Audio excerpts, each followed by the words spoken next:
Jinto bro, നിങ്ങൾക്ക് വേണ്ടി ഞാൻ ആദ്യം വോട്ട് ചെയ്തിട്ടുണ്ട് കേട്ടോ. പിന്നെ ഞാൻ വോട്ട് ചെയ്തിട്ടില്ല. അത് എന്തുകൊണ്ടാണ് എന്ന് നിങ്ങൾ മനസ്സിലാക്കണം. ജിൻഡോ ഒക്കെ ആദ്യം നല്ല പവർഫുൾ ആയിരുന്നു, പിന്നെ കള്ളം പറയാൻ തുടങ്ങിയപ്പോ തീർന്നു. പിന്നെ മുടിയാ ഇങ്ങനൊക്കെ നടന്നാൽ മതിയോ? വാഴക്കൃഷി പോരാതെ തെങ്ങിന്റെ കൃഷിയും തുടങ്ങേണ്ടി വരുമോ ഇനി ബിഗ് ബോസ്? വന്ന് കേറിയ പാടെ നമ്മുടെ അഭിഷേക് ശ്രീകുമാർ ഫുൾ സാർക്കാസ്റ്റിക് ആയിട്ട് ഇടം വലം കൊടുത്തോണ്ടിരിക്കുകയാണ്. എല്ലാത്തിനിട്ടും പരിഹസിച്ച് പുച്ഛിച്ചങ്ങ് തള്ളുവാണ് പുള്ളി.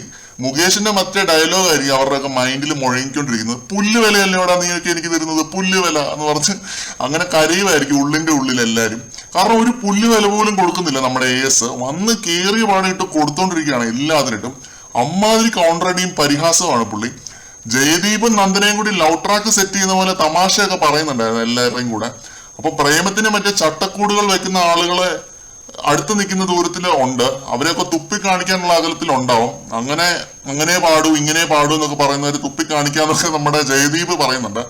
അത് പറഞ്ഞപ്പോഴേ ശ്രീകുമാർ ഒരു കൊട്ട്, every love is not love എന്നല്ലേ എന്ന്.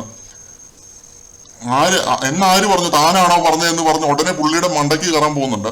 ഒരു അടി പൊട്ടിയനെ വന്ന് കയറിയ പാട് തന്നെ. പക്ഷെ ഗൈസ് റിലാക്സ് എന്ന് പറഞ്ഞ് രണ്ടിനെയും മാറ്റി നിർത്തുന്നുണ്ട് എല്ലാരും കൂടി ചേർന്ന്. രണ്ട് അഭിഷേകുമാരും കൂടി ഒരു അഭിഷേകം നടത്തുമെന്നാണ് എനിക്ക് തോന്നുന്നത് ബിഗ് ബോസ് ഹൗസിൽ ഇപ്പോ. അതിന്റെ ഒരു സാമ്പിൾ ആണ് ഇപ്പൊ കണ്ടത്. മറ്റേ ശ്രീകുമാർ ആണെങ്കിൽ ഒരു മയവും ഇല്ലാത്തൊരു മനുഷ്യനാണെന്ന് തോന്നുന്നു കേട്ടോ. ഒരു മയവും കാണത്തില്ല, ഇടം വല ഇട്ട് കൊടുക്കും എല്ലാത്തിനും. നായക് യാ ഖൽനായക് ഹൂ ഇസ് അഭിഷേക് ശ്രീകുമാർ. കണ്ടറിയണം കോശി അവിടെയുള്ള പാവങ്ങൾക്ക് എന്ത് സംഭവിക്കുമെന്ന് കണ്ടറിയണം.